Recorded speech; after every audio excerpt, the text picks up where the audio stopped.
Hi, hello, how are you? You're listening to I've Always Said That with your host, Brad, and it is the grand finale of RuPaul's Drag Race UK Series 7. Alright, I cannot believe how quick this season has gone. I feel like we have just started. We are at week 10, episode 10, the final hurrah of this season, but I feel like it's gone by in an absolute freaking flash. I'll save my final thoughts for the end. I was about to get into it, but no. Okay, so at the top of the episode, Tyrus is gone. Very, very sad to see Tyrus go. She was sad herself to go. She was crying quite a bit, and honestly, cannot blame her because going home at that point in the competition would be absolutely soul destroying. So, very sad to see her go. And Katrin's head is a bit fucked. It's a bit all over the place. Like, she's so ecstatic that she's in the top 4, but then sending home her twin flame. Heartbreaking. But it's a competition. Get over it. You're in the top 4 of Drag Race, so you needed it. Katrin revealed that they had a little bit of a necking, as in they had a little bit of a smooch behind the scenes when they were dressed as crocodiles for the musical. And I'm like, sorry? I'm thinking back to those costumes that it was like those ugly ass green leotards with those big ass crocodile heads on them, and they were smooching in that. Kind of iconic. Can't blame him, really. Now, Bones pronounces herself as the front runner with the third, because she's the only queen with 3 badges. So at this point, we've got Bones with 3, Elle with 2, Celexa with 1, and Katrin with 0. Very surprised Katrin didn't get any, but it is what it is, isn't it? You can't do anything about it now. You're in the finale, and that's what matters. Bones saying she's a front runner. I don't know. I feel like it kind of evens out a bit because Elle's not been in the bottom at all, and Bones has been in the bottom twice. So if you're going on track record, I want to say that it's fairly a close game between those two. New day in the workroom, and the final new day in the workroom, I should say. Rue comes in and announces the Maxi Challenge, and it is of course, the classic. It's a music video, not a music video. Write and record your own verse, perform to a RuPaul song. Honestly, I'm not even mad at it. I feel like I will never get sick of this Maxi Challenge as long as they keep doing as long as RuPaul keeps spitting out new shitty songs, these queens can keep writing shitty verses to them. And I'm not mad at it. I enjoyed it a lot. So this song is Money Shot. We shall see. And as they're preparing and writing their verses for that, they're also going to do a sit down and spill the tea with Michelle and Rue on the pod. Maybe get me on the pod. Elle sits down with Rue and Michelle first, and it's these chats between them very quick. They're like getting through this episode quick smart. They're like this, boom, next. And I enjoy the pace. I think for me, I'm a bit fatigued with this season, so I'm enjoying the quickness of everything this episode. It's just going next, boom. There's no filler, which I like. Anyway, so they bring out Elle, they talk to her a little bit, and then they bring out her mum, and I'm like, oh, that's really sweet. She's such a sweetie, and she's so done up. It's so sweet. Katrin's turn next, and top 4, no badges. But she does have a really good point. Badge winners have gone home. She's sent home badge winners, so she's there and they're not, and that's all that matters. Katrin's dad comes out, and it's so nice to have a dad here, as Michelle and Rue say. Like, having a father figure support, especially in the queer community, it can sometimes be few and far between. So having him support and just be so outwardly supportive and vocal about it, I think is really, really cute. Bones is next, and her mum comes out. They're having a chat, and she's like, where did you get your talent from? And she's like, me, obviously. And she gets up and tap dances and everything. This is great. This is really good. And she was talking about how Bones came out to her and she couldn't say it, so she wrote it down and was like, I am gay. And I'm like, oh, that's so tear-jerking. I'm like, oh, I can just see it now. That's like a Hallmark feature film. Like, Mama, I must write you a letter. I am gay. Not sure that's how she sounded at the time, but in my head it is. And then last but not least, we have Select's Addiction. They all happen to bring up their parents in one way or another, or they kind of led to it by Michelle and Rue, I've noticed. But Lisa, Select's mum, comes out, and oh my God, what a legend. She's got like a full tattoo sleeve. She says her and her older siblings are 10 years apart. And Lisa's like, we didn't want another one, but... And then they got Celexa. Cut to the choreo segment where they're learning choreo from the choreographer. How many times can you say choreo in a 5-second span? And it is the shortest choreo segment I've ever seen, and I'm not mad about it, because sometimes when I'm watching them learn choreo, it's just like, I get it. They're not picking it up straight away. Who is? So can we just move past it? And thank God they did. So they're getting ready, last day in the workroom, and who walks in? Season 6 winner, Kyron Thrax. I love Kyron. Oh my gosh, she's so artsy, so creative. Such an amazing winner last season. So she walks in. Season 6 really was that bitch. I think that's why I'm feeling a little bit fatigued and a little bit like bleh about this season, just because season 6 was so good. It's nothing against the season 7 cast. I think all the queens are absolutely amazing. It's just the production and the feeling you get from it. Season 6 was just so elite. Anyway, Kyron's going to take them to a viewing party, and everyone's like, what kind of viewing party is this going to be? And what do they watch? The audition videos. That is so good. We get to sit down and watch like parts of all the queens' audition videos, and I think this should be like a regular thing. I really enjoy this. Like, watch that and talk about how you've grown from that queen to the queen you are now, rather than like what would you say to 2-year-old you? I fast forward through that bit every time. It's very sweet, but it's a lot of the same. So, this was really fun and funny to watch. Bones says she sees the desperation in her video, and I think that's been Bones's overarching story. Like, her personal growth, I think, has been easily the biggest out of all of them. Katrin says report cards out the window. I don't think so. Whether it's true or not, I think it's unfair to say that just because you get to the finale, then everyone's on a clean slate. I think the competition has to count for something. Yes, the grand finale itself also counts for a large portion of it, but like the competition, I obviously it has to come into play. I think just saying that it's out the window is a little bit not right. On to the money shot performance, and I love when they start in like the workroom and like go backstage before they get out on the main stage. And like, I think it's just fun. It's more like involved. I think it started with Kitty Girl and All Stars 3. That's one of my favorite remixes, like, of the videos. I think that was so fun. So that I got that kind of feeling from this performance. I thought the verses were really short at the start, but they were just saying a little bit before they got on the main stage when they had their full verse. Bones looks really cute. I didn't remember a lot from what she said in her verse, but she was giving a bit of Princess Jasmine, like the gold and the purple and such. She looked great. Katrin looked really good in all silver. She was bringing comedy to the performance. She mentioned Bonnie Tyler again, and I'm like, I think it's just, like, I get it, but I think it's just one too many times for me. My favorite line that really stood out to me from Celexa was, top 3, me, myself, and I. It's also just very Celexa to be like, me. And Celexa's really grown on me this season. I think just in like the last 2 or 3 episodes, I was like, not about her at the start, but I think her personality has really shone through, especially when like the rest of the crowd's been thinning. So we've got to see a bit more of her and what she's about. And I think I just get her a bit more. So I like her. I'm glad that she's made it this far and have been able to have that ability to change my perspective. Elle starts singing and she sounds great. She's got a really beautiful singing voice, as we saw in the Rusical. The thing is with singing though, you don't get as much content in as in like word-wise. You're not saying as much. So it's got to be, your lyrics have to be almost more impactful than when you're rapping or like speaking and such. So that's the kind of trade-off you get from that. Then all the eliminated girls come on stage, and I love when they do that. Like, I think it's just so nice. I think more franchises should do this and bring back the eliminated girls for the finale. I think it's a whole lot of fun. However, Viola's dress in this performance, what is this? No, baby, no. Page 3 is giving her fucking all in this. She's like, I may not be in the top 4, but you will be looking at me. And best believe I most definitely was. So props to her. On the runway, category is Epic Eleganza.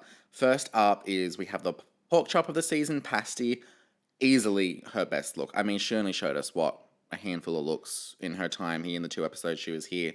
But this is easily the best. It's like a pinstriped, fitted dress with like a mermaid cut at the bottom. I think my terminology is correct. Please correct me if I'm wrong. And then this like suit, tailored like silk shirt with the big shoulder pads underneath in this gorgeous like I want to say lilac green, but I don't think that's a thing. It's just like a very light pale green, and it's really beautiful. She's carrying money with this big like auburn updo with this cute little hat on top. I think she looks great. Easily the best look of pasties. Then we have Viola, and she's in this gorgeous red dress with her signature orange red hair. Big smile. She's got a great, beautiful smile. She kind of like opens the front of her dress a bit, and she's wearing pants. Pants on the runway. I think I just wanted a little bit more from this look. Like the red's just giving a little bit flat to me. Like I like the bedazzled detailing on the top that goes around her shoulders and such. But on the actual dress itself, I think I just want a bit more. But still like a really solid, beautiful look from Viola. Then we have the iconic KK by Nayeon Bella. Love her face, love her hair. I'm wondering if this is like the same or similar to hair that she wore in her promo look. I love the dress itself. She's got these massive puffy sleeves on her arms, but the Union Jack on the corset, I'm not loving. If it was all just blue or whatever, I think that would be much nicer. Kind of make maybe an asymmetrical feature going up to one side from the corset and just get rid of the Union Jack, but anyway, it still looks fine. I think what it is about the Union Jack is like the material, especially when it's got that different color on it. The red makes it look very like wrinkly almost. I think that's just the nature of the material, but because it's the red color, you can see it a lot more, so it looks a little bit off. Then we have the beautiful Chai Tea Grande, and she's paying homage to her Thai roots. This beautiful traditional outfit. She's barefoot on the runway, but obviously it makes sense with the outfit itself. She looks absolutely gorgeous. This red and gold number is doing numbers. I wish her hair was maybe a little bit bigger. I think that would really put this over the top, but otherwise I think she looks great. Then we have, I think, probably my favorite queen from the season. I think a lot of people's favorite queen from the season, Sally TM. In signature Sally, she's kind of giving a Frankenstein of different patterns on her face. She's got yellow, pink, green, and then like a pink leopard cheetah print. Like her wig is a mismatch of neon pastel colors. And then this big ruffled, like hot pink dress with a slit up the side showing her green legs and everything. So it's a lot going on, but hey, it makes sense to Sally and I like it. My only thing is, I think the intensity of the color on her face, I think if that was just a bit more intense, obviously she's time constricted, so I understand that. But if that was like a little bit more, would be absolutely perfect. Then we have page 3. Now she's obviously giving what her name is, page 3, with all these newspapers and such attached to her. I don't know how I feel about it. Like, I like the red lining and like all the outlining in black. I think that's really cool with all the newspaper. But I think it just needs to be cleaned up ever so slightly. I think the shape and the silhouette is just kind of getting a wee bit lost.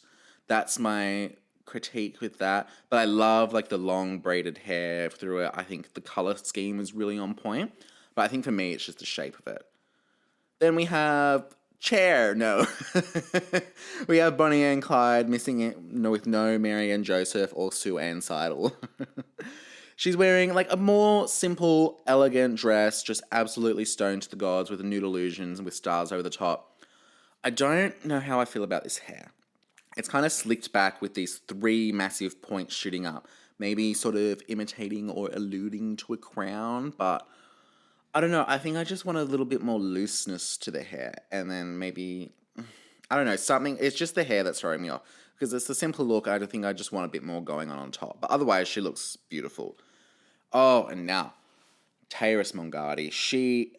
This is just decadent. This is fucking so beautiful. This is lilac purple. Lavender, sure. Purple.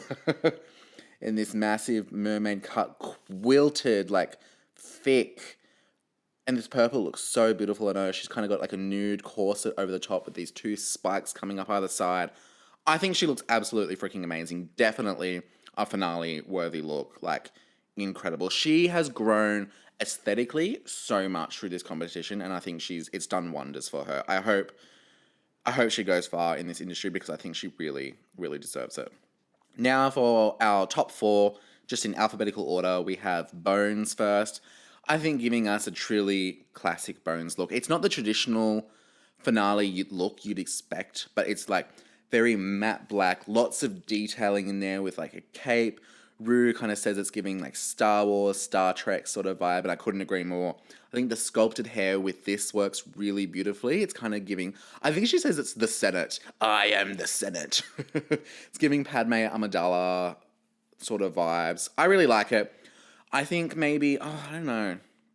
No, this is very her. I don't know if like, I'm just trying to get out of my head like the traditional type of like gown eleganza. Like this is just something, I can appreciate this as something different. I think she looks great. Katrin feelings. Now, this is probably the best she's ever looked. Her makeup is like really, really stunning. I love this color hair on her, the very light white blonde. It's just the Material Girl reference, like the Madonna pink dress. We've seen it.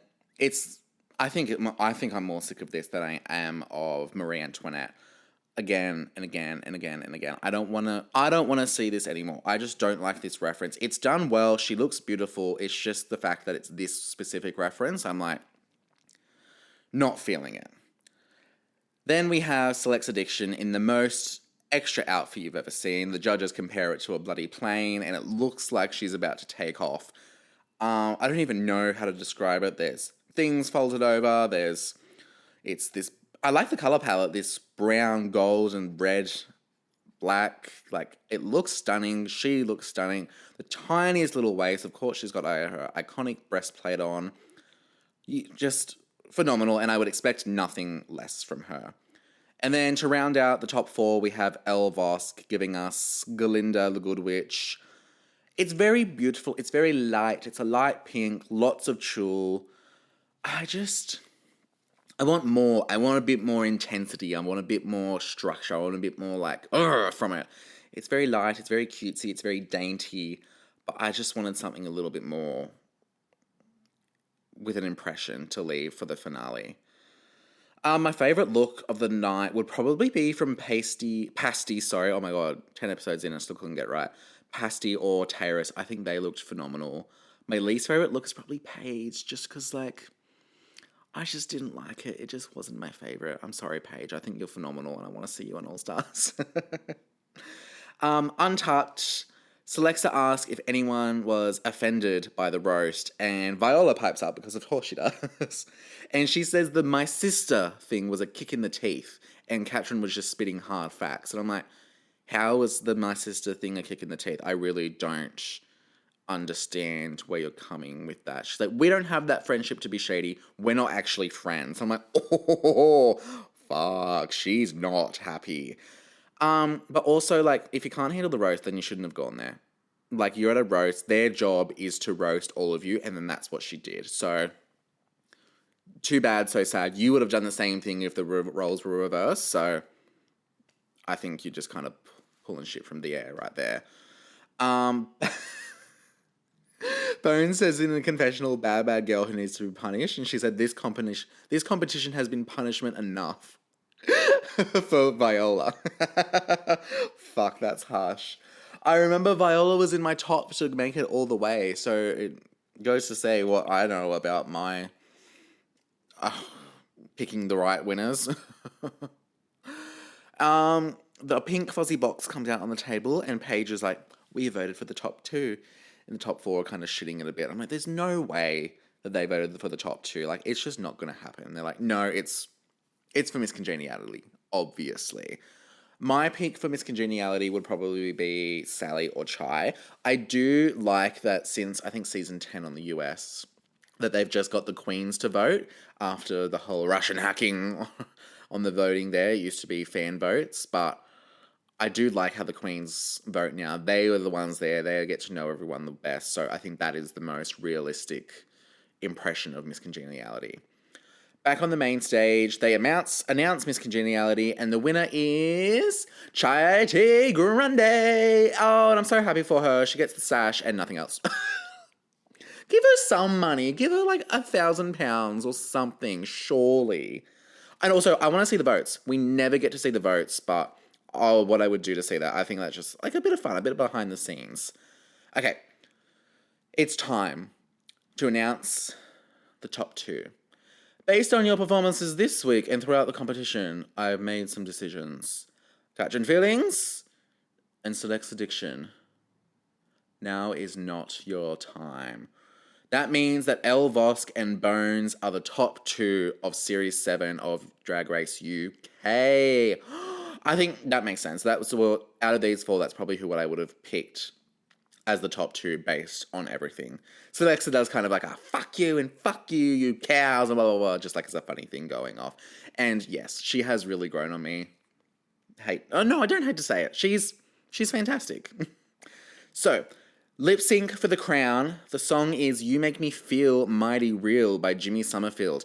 This is the 3rd iteration we've got on this song of Drag Race. Most recently with Lana Del Rey and Crystal Envy on the Lollapalooza on season 17, and then the first time with Bob the Drag Queen and Derek Barry back on season 8. So it'll be interesting to see how this stacks up in comparison. Also, this is the first time we've seen Elle ever lip sync in the show, so it'll be really interesting to see what she has to bring to the stage.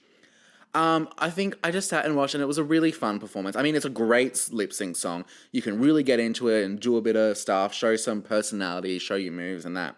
Elle loses a shoe at some point, but like I don't even notice. I just see it sitting on the stage, and I'm like, oh, whose shoe is that? And it's obviously not Bones because she's got massive like thigh highs on. So, but it didn't stop her, and I don't think it really affected her performance whatsoever. I love when they go to the back of the stage at the same time and walk up the runway to the song at the same time. I just like the in-syncness of it all. It's so fun, and I think it's a great way to kind of just like bring a conclusion to the season. My eyes were on Bones the whole time, so like that's who I would have picked as solely, not of like the winner of the show or anything, but from that lip sync, I would say Bones won that lip sync.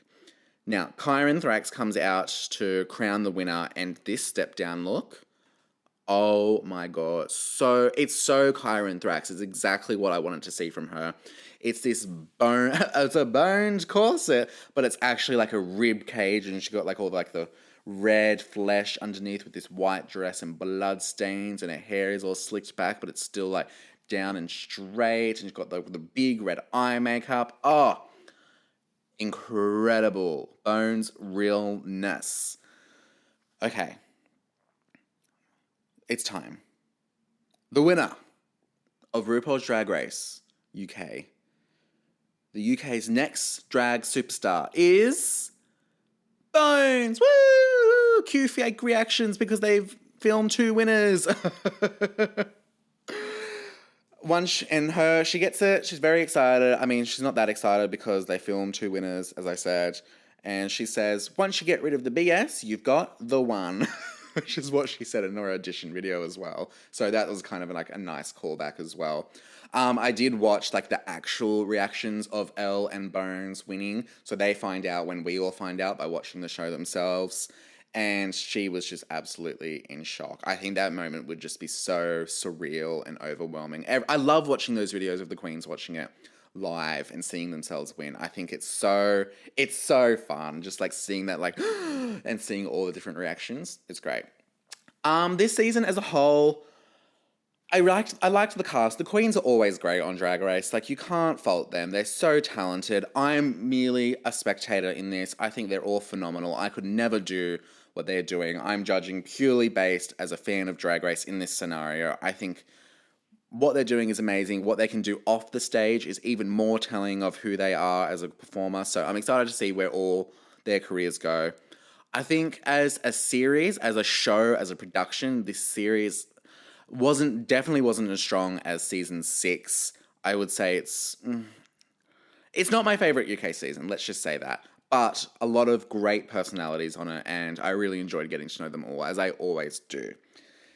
Let's give the season a rating as a whole. I'd give it a 6 out of 10. I think that's going to be my rating for UK Series 7. I think that's pretty fair. Let me know your comments, your thoughts about the winner, how you thought the season was going to go, and your thoughts on the season as a whole. Remember to like, comment, subscribe, share with your friends. Follow us on Instagram and TikTok at I've Always Said That pod. follow and leave a review. It really helps us here at the I've Always Said That channel. It means a lot. Now, don't you worry, even though UK Drag Race is over, we are still commenting on many different shows. We are still currently reviewing Survivor 49, Real Housewives of Salt Lake City, as well as Canada's Drag Race, so make sure to go listen to those as well. This has been Brad, but I've always said that. Thank you, you're welcome, love you, bye.